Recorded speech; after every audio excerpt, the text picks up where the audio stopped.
गीता की 11 बातें आपकी ज़िंदगी बदल देंगी। क्रोध का त्याग कर दें। क्रोध से मनुष्य की मति मारी जाती है, यानी मूढ़ जाती है, जिससे स्मृति भ्रमित हो जाती है। स्मृति भ्रम हो जाने से मनुष्य की बुद्धि नष्ट हो जाती है और बुद्धि का नाश हो जाने पर मनुष्य खुद अपना ही नाश करने लगता है। तो यह काम ना करें। मृत्यु से भी बढ़कर है मृत्यु का भय। न कोई मरता है और न ही कोई मारता है, सभी निमित्त मात्र हैं। सभी प्राणी जन्म से पहले बिना शरीर के थे, मरने के बाद वे बिना शरीर के हो जाएंगे। यह तो बीच में ही शरीर वाले देखे जाते हैं, फिर इनका शोक क्यों करते हो?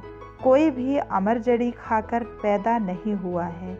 कोई जल्दी मरेगा तो कोई देर से। मृत्यु का भय मत पालो। मरना तो सभी को एक ना एक दिन है। जिसने जन्म लिया है उसकी मृत्यु तय है। आत्मा अजर और अमर है। आत्मा को ना शस्त्र काट सकते हैं, ना आग उसे जला सकती है, ना पानी उसे भिगो सकता है, ना हवा उसे सुखा सकती है। जो लोग यह मानते हैं कि मरता सिर्फ शरीर है, आत्मा नहीं। मेरे अपने जो मर गए, असल में वे मरे नहीं, उन्होंने तो देह छोड़ी है। वे कहीं और जन्म लेंगे। ऐसे लोग ही सच्चा मार्ग ढूंढ लेते हैं। कोई हमारा अपना नहीं है।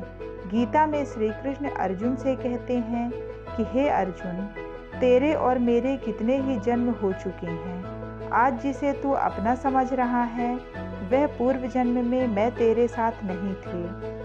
मेरे और तेरे बहुत से जन्म हो चुके हैं। मैं उन सभी जन्मों के बारे में जानता हूँ, लेकिन तू नहीं जानता। कर्मवान बनो, आस्थावान नहीं। कर्म पर ही तुम्हारा अधिकार है, लेकिन कर्म के ही तुम्हारा अधिकार है, लेकिन कर्म के फलों में कभी नहीं। इसलिए कर्म को फल के लिए मत करो और ना ही काम करने में तुम्हारी आसक्ति हो। मन अपने वश में है। जो जितेंद्रिय एवं विशुद्ध अंतःकरण वाला है और संपूर्ण प्राणियों का आत्मरूप परमात्मा ही है, जिसका आत्मा है। ऐसा कर्मयोगी कर्म करता हुआ भी लिप्त नहीं होता। कर्मों में कुशलता को ही योग कहते हैं। नरक का द्वार। काम, क्रोध तथा लोभ, ये 3 प्रकार के नरक के द्वार सर्व अनर्थों के मूल और नरक की प्राप्ति में होने से यहाँ काम, क्रोध, लोभ को नरक का द्वार कहते हैं। आत्मा का नाश करने वाले अर्थात उसको अधोगति में ले जाने वाले हैं। अतएव इस तीनों को त्याग देना चाहिए। व्यर्थ की चिंता छोड़ो, वर्तमान में जियो। क्यों व्यर्थ की चिंता करते हो? किससे व्यर्थ डरते हो? कौन तुम्हें मार सकता है? आत्मा न पैदा होती है न मरती है। जो हुआ वह अच्छा हुआ, जो हो रहा है वह अच्छा हो रहा है, जो होगा वह भी अच्छा ही होगा। तुम भूत का पश्चाताप न करो, भविष्य की चिंता करो। वर्तमान चल रहा है, लगाव ही दुख का कारण है। तुम्हारा क्या गया है जो तुम रोते हो? तुम क्या लाए थे जो तुमने खो दिया? तुमने क्या पैदा किया था जो नाश हो गया? न तुम कुछ लेकर आए, जो लिया यहीं से लिया, जो दिया यहीं पर दिया, जो दिया इसी को दिया। खाली हाथ आए और खाली हाथ चले जाओगे। जो आज तुम्हारा है कल और किसी का था, परसों और किसी का होगा। तुम इसे अपना समझकर मग्न हो रहे हो। बस यही प्रसन्नता तुम्हारे दुखों का कारण है। परिवर्तन को समझो और उसके साथ रहो। परिवर्तन संसार का नियम है। जिसे तुम मृत्यु समझते हो वही तो जीवन है। एक क्षण में तुम करोड़ों के स्वामी बन जाते हो, दूसरे ही क्षण में तुम दरिद्र हो जाते हो।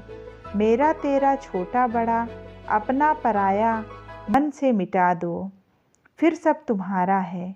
तुम सबके हो। न यह शरीर तुम्हारा है न तुम शरीर के हो। यह अग्नि, जल, वायु, पृथ्वी, आकाश से बना है और इसी में मिल जाएगा, परंतु आत्मा स्थिर है। फिर तुम क्या हो? धर्म की शरण में रहो। यदि तुम खुद कुछ नहीं कर सकते हो तो श्री कृष्ण कहते हैं कि तुम अपने आप को भगवान को अर्पित करो। यही सबसे उत्तम सहारा है। जो इसके सहारे को जानता है वह भय, चिंता, शोक से सर्वदा मुक्त रहता है। जो कुछ भी तू करता है उसे भगवान को अर्पण करता चल।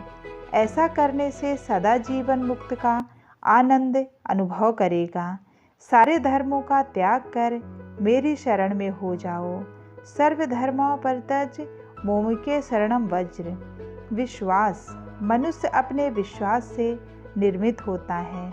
जैसा वह विश्वास करता है वैसा वह बन जाता है। सदैव सदेह करने वाले व्यक्ति के लिए प्रसन्नता न इस लोक में है और ना ही परलोक में। जो कोई भी व्यक्ति जिस किसी भी देवता की पूजा विश्वास के साथ करने की इच्छा रखता है, मैं उस व्यक्ति का विश्वास उसी देवता में दृढ़ कर देता हूँ।